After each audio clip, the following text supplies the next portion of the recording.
Olá, bom final de tarde, seja bem-vindo. Está no ar mais uma edição do Destaque Rural Notícias. A partir de agora você vai ter as notícias e as informações do dia, do agronegócio, também da economia, a previsão do tempo para amanhã, terça-feira, e também as cotações de hoje, segunda-feira, 9 de julho de 2018. Seja bem-vindo, está no ar Destaque Rural Notícias. Destaque Rural Notícias. Patrocínio Bortolini Imóveis. Vamos começar então trazendo as informações relacionadas ao agronegócio, relacionadas às questões internacionais. Olha, investidores dos mercados futuros de soja, milho e trigo na Bolsa de Chicago começaram a semana atentos à demanda por grãos norte-americanos depois de confirmar as tarifas de importações chinesas.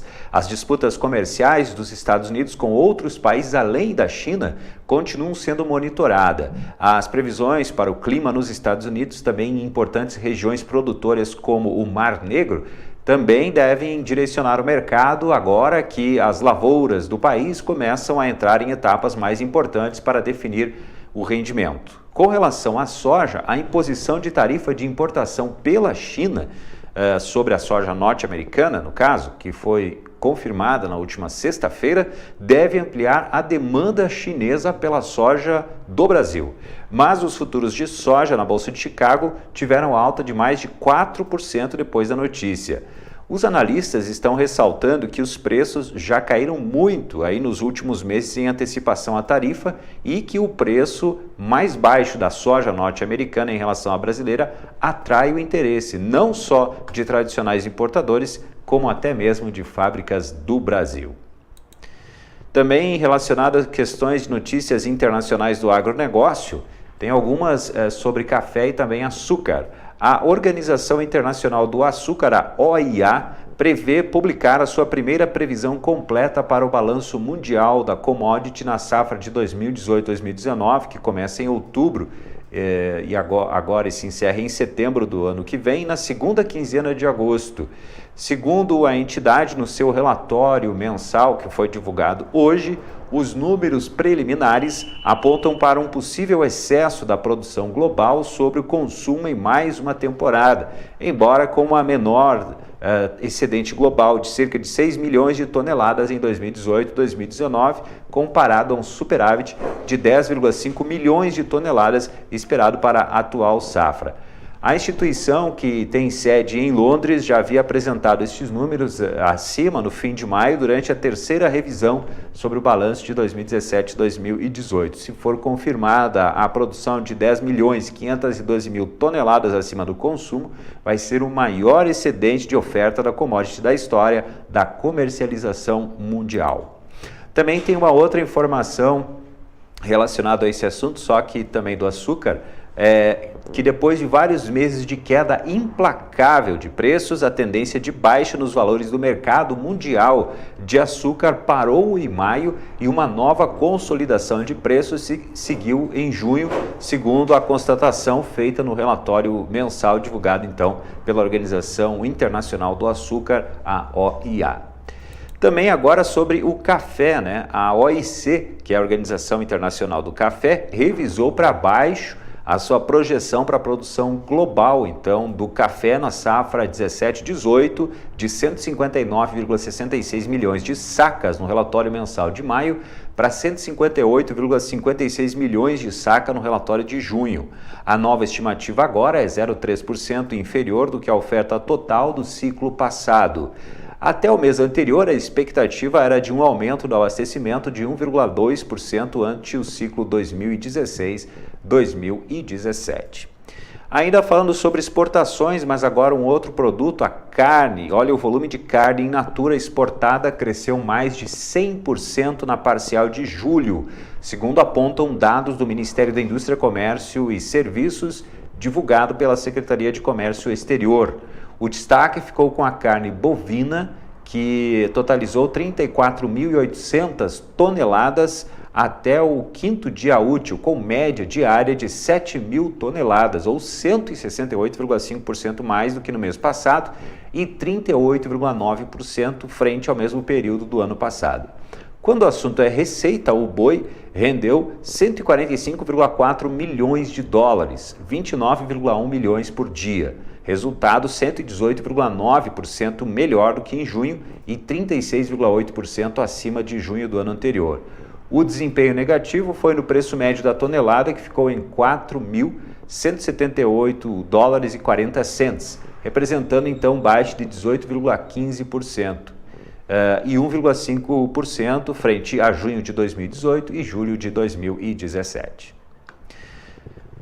Vamos falar agora sobre as questões do frete também, as votações políticas dessa MP da tabela do frete. O presidente da Associação Brasileira das Indústrias de Óleos Vegetais, a ABIOV, André Nassar, pediu em vídeo e uma nota divulgados pela entidade que os deputados não aprovem a medida provisória 832, que é a chamada MP do frete.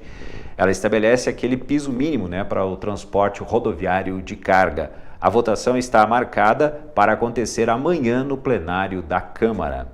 Também sobre essa questão da tabela do frete, 39 entidades do agronegócio assinaram uma nota contra o tabelamento do frete, alertando então para o impacto da medida sobre a inflação. Além da ABIOV, que eu falei agora há pouco, que divulgou esse vídeo nas redes sociais, que deu esse comunicado, e falou que o setor prevê uma queda aí de 10% no volume a ser embarcado em razão do represamento da produção, ou seja, ela não sendo negociada por causa da incerteza sobre os preços de transporte nos próximos meses. Quarta-feira, agora, dia 11, depois de amanhã, o plenário da Câmara pode votar a medida provisória que trata da tabela do frete e tem como relator o deputado Osmar Terra. Para essas organizações do setor, além da ABIOV, que eu falei agora há pouco, a legalização da tabela seria uma grande irresponsabilidade, segundo o comunicado.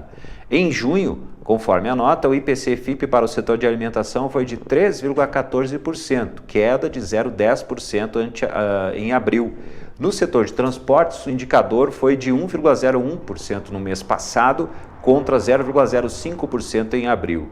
E o IPCA do IBGE foi de 2,03% e 1,58% para os segmentos de alimentação e transportes no último mês, enquanto em abril tinha ficado abaixo de 0,1%, mostrando então o impacto aí da greve, da paralisação dos caminhoneiros também, e essa questão do frete agora que os negócios ficam represados e tem essa incerteza aí sobre esses valores.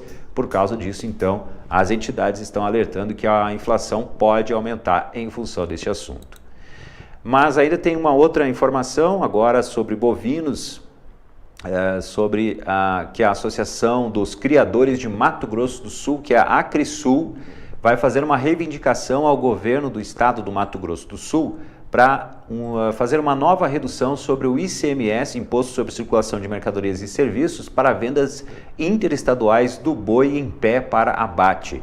A entidade quer repetir o pedido que foi feito no ano passado, quando o tributo foi reduzido de 12% para 7% por 90 dias. Segundo Jonathan Pereira Barbosa, que é o presidente da Acrisul, nos estados vizinhos, como Mato Grosso e Goiás, a alíquota do imposto para a venda interestadual de gado vivo está em 7%, enquanto no Mato Grosso do Sul é de 12%.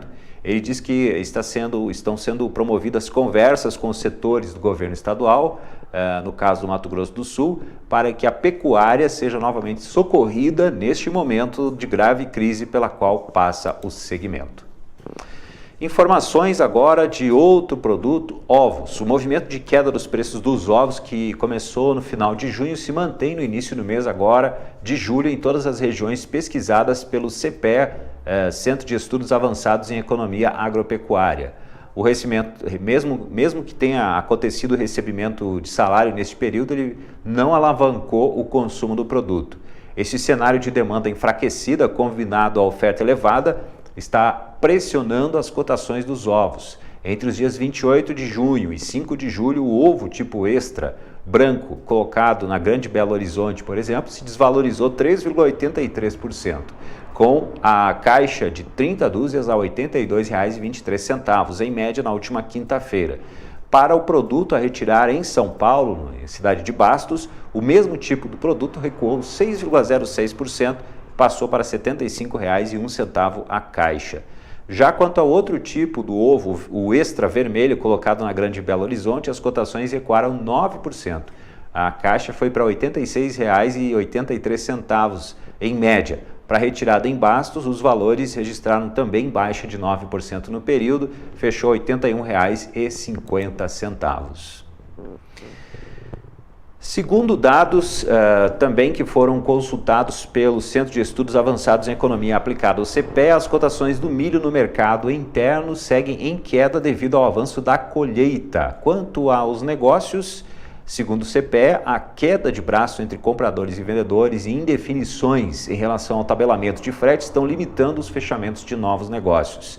Os compradores consultados pelo CPE estão se mantendo retraídos, com aquela expectativa de que a maior oferta, por causa da colheita da segunda safra, venha a fazer uma pressão ainda maior sobre os valores. Por outro lado, os agricultores estão apostando que a possível menor disponibilidade por causa da redução da área plantada e também da baixa produtividade das lavouras sustente então o preço nos próximos meses. O assunto agora é combustível. O volume importado de etanol pelo Brasil foi de 68,06 milhões de litros no mês de junho, uma queda de 65,45% sobre o total de 196,97 milhões importado do biocombustível no mesmo mês do ano passado e 33,36% ante o volume de 102,13 milhões de litros de maio deste ano, dados do Ministério da Indústria, Comércio Exterior e Serviços. No primeiro semestre de 2018, o volume importado de etanol chegou a 1,203 bilhões de litros, recuo de 5,8% ante o total de 1,277 bilhões de litros no mesmo período do ano passado.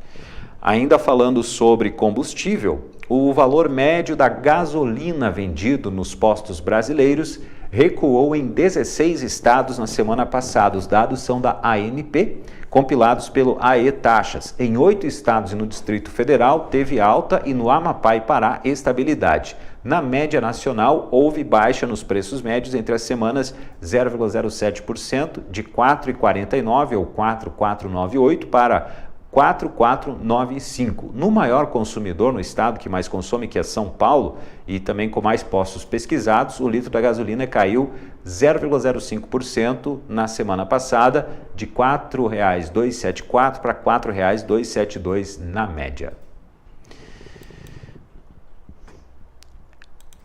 Vamos agora às informações então da economia.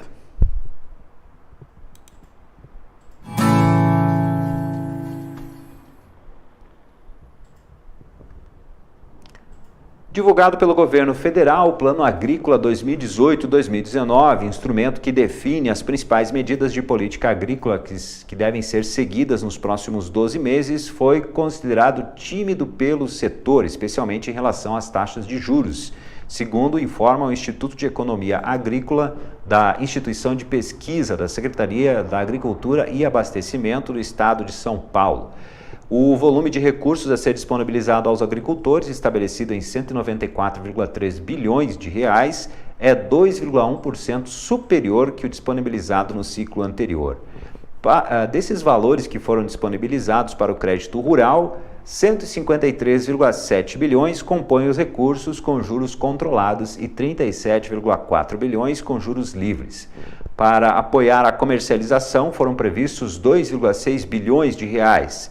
E para a subvenção ao seguro rural foram destinados 600 milhões de reais. A inserção da piscicultura integrada nos financiamentos de custeio, junto com juros de 7% ao ano e também com a produção de suínos e aves e ovos, estão complementando a demanda por proteína animal. Também tem um outro destaque, que é a ampliação de recursos para a construção de armazéns nas propriedades dos pequenos e médios produtores rurais, para os quais estão sendo destinados recursos aí de 700 milhões de reais por beneficiário. E também o programa de agricultura de baixo carbono, que teve o limite alterado de 2,2 milhões para 5 milhões para todas as finalidades financiáveis, e a taxa de juros caiu de 7,5% para 6% ao ano. Para recuperar a reserva legal e áreas de preservação permanente, o governo concedeu taxas de juros favorecidas de 5,25% ao ano. Mesmo assim, né, como eu falei no início aqui dessa reportagem, a instituição, Instituto de Economia Agrícola, né, que é da Secretaria de Agricultura e Abastecimento do Estado de São Paulo, diz que é considerado tímido pelo setor, então, esse projeto, as medidas da política agrícola adotada para este projeto do Plano Safra 2018-2019. Trazer agora informações relacionadas a que hoje o Banco Central divulgou mais um boletim Focus, né, que divulga toda semana, com o mercado financeiro indicando aí quais seriam as perspectivas, né, de alguns indicadores econômicos para o ano de 2018, também 2019, agora com uma nova metodologia para os anos de 2020 e 2021. E aí a gente percebe que aumentou-se a perspectiva de inflação para este ano de 2018. Na semana passada, a expectativa era de 4,03%. Já nessa semana, a expectativa é que a inflação fique em 4,17% neste ano de 2018. Em relação à taxa básica de juros, né, a previsão é de que ela fique no mesmo patamar em que está agora, 6,5%, e que feche esse ano neste patamar, e no ano que vem que ela feche em 8%, ou seja, tem uma tendência de aumentar a taxa básica de juros até o final do ano de 2019. E em relação ao PIB, caiu também a perspectiva de crescimento do PIB, na semana passada já estava bem mais baixo, né? 1,55%, e agora a expectativa é de crescimento de 1,53% neste ano de 2018. Para o ano que vem e também para os próximos anos 2020 e 2021, a expectativa é de crescimento de 2,5% do Produto Interno Bruto Brasileiro. Ainda falando sobre a questão da greve dos caminhoneiros e as perspectivas, né, para que os preços ainda possam sentir essa greve, essa paralisação, segundo especialistas consultados pela Agência Brasil, o efeito da greve dos caminhoneiros na inflação deve começar a se dissipar ainda neste mês, com a reversão principalmente da alta dos preços da gasolina e também do gás de cozinha, por exemplo. No caso do mês de junho, né, como a gente divulgou na última sexta-feira, a inflação teve aí registrando alta de 1,26%, sendo a maior taxa para o mês desde 1995. Mas, segundo os analistas, então, a tendência de que a inflação tenha esse arrefecimento, especialmente a partir de agora do mês de julho, e possa ficar dentro das metas. Como eu disse, a meta para este ano, 4,19%, né? Desculpa, 4,17%, ainda abaixo da meta central do Banco Central, que é de 4,25%. Também temos aqui uma estimativa da CNI, da Confederação Nacional da Indústria. Na verdade, não é uma estimativa, é um índice do medo, chamado medo do desemprego.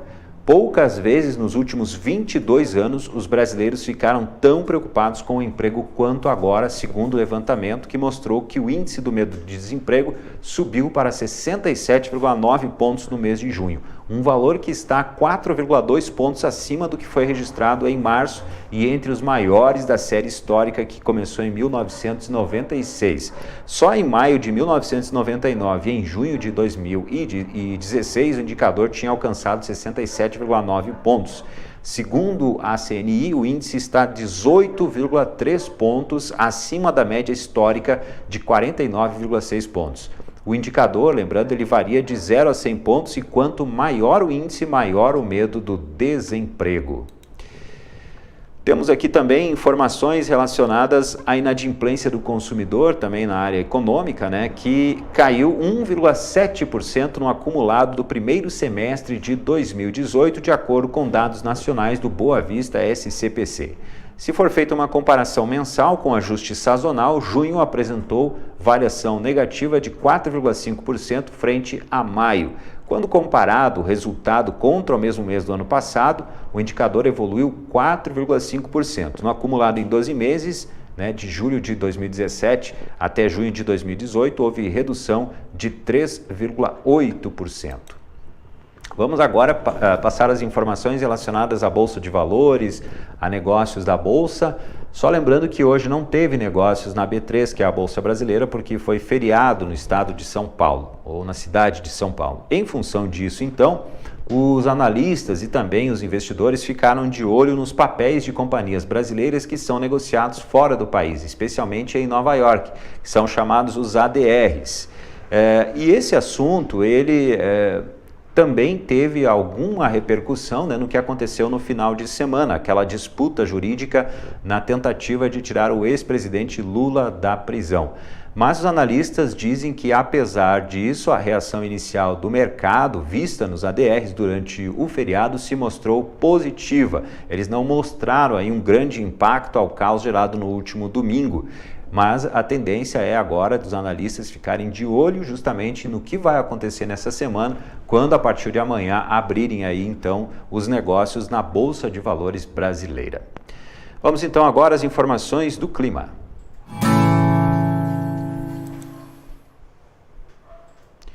Nas informações do clima, vamos saber como é que fica o clima para a região sul, para amanhã, terça-feira. A região sul, a gente vê ali no mapa que melhora o tempo, né? Principalmente depois de hoje, que teve um tempo instável. O mapa mostra então que na parte leste do Rio Grande do Sul e também uma boa parte do leste de Santa Catarina, a gente vê que tem ali a previsão de chuva.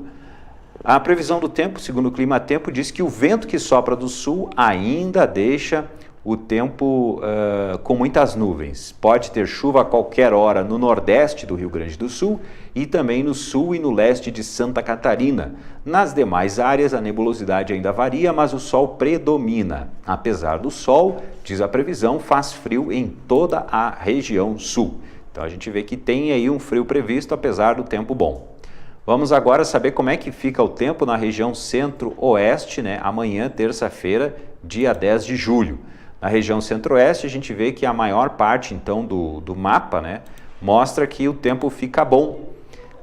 Mas a previsão do tempo, do Climatempo, diz que o ar polar provoca queda acentuada de temperatura em Mato Grosso do Sul e também no Mato Grosso.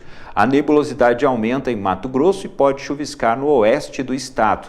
Em Mato Grosso do Sul, o dia começa com nevoeiro, mas à tarde o sol aparece. Goiás e Distrito Federal têm tempo aberto, firme e quente. Quer diversificar os seus investimentos com segurança e rentabilidade? E você pode saber mais sobre o mercado imobiliário com uma das maiores empresas do segmento no estado do Rio Grande do Sul.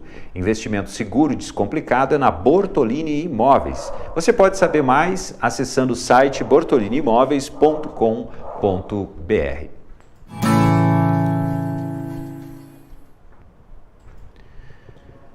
Hora então da gente atualizar as cotações para a gente saber como é que ficou hoje, segunda-feira, dia 9 de julho, e a gente começa com as cotações do farelo de soja em Ponta Grossa, R$ 1.470 o valor da tonelada. Em Paranaguá, R$ 1.490. Agora, saca de soja em Passo Fundo, R$ 80. Em Paranaguá, R$ 88. Em Rio Grande, R$ 87,50. Em Rondonópolis, R$ 76. Agora, saca de milho em Passo Fundo, R$ 38,50. O milho em Ponta Grossa, R$ 36. E em Rondonópolis, R$ 24,50. O trigo, a tonelada em Santa Rosa, R$ 850. Em Dourados, R$ 1.030. Em Cascavel, R$ 1.000 e em Carazinho, R$ 850. O arroz em casca, saca, R$ 40,70 em Pelotas, R$ 41,05 em Cachoeira do Sul e R$ 40 em Jaraguá. Vamos agora ao feijão. Feijão carioca em Ponta Grossa, R$ 90. Em Santa Maria e em Lagoa Vermelha, o feijão preto, R$ 120. O boi gordo em Barretos, @R$ 140. Em Tocantins, R$ 129. E o valor no Rio Grande do Sul, o quilo, R$ 5. O suíno vivo no interior do Rio Grande do Sul, R$ 3 o quilo. A média no estado do Rio Grande do Sul, R$ 2,80.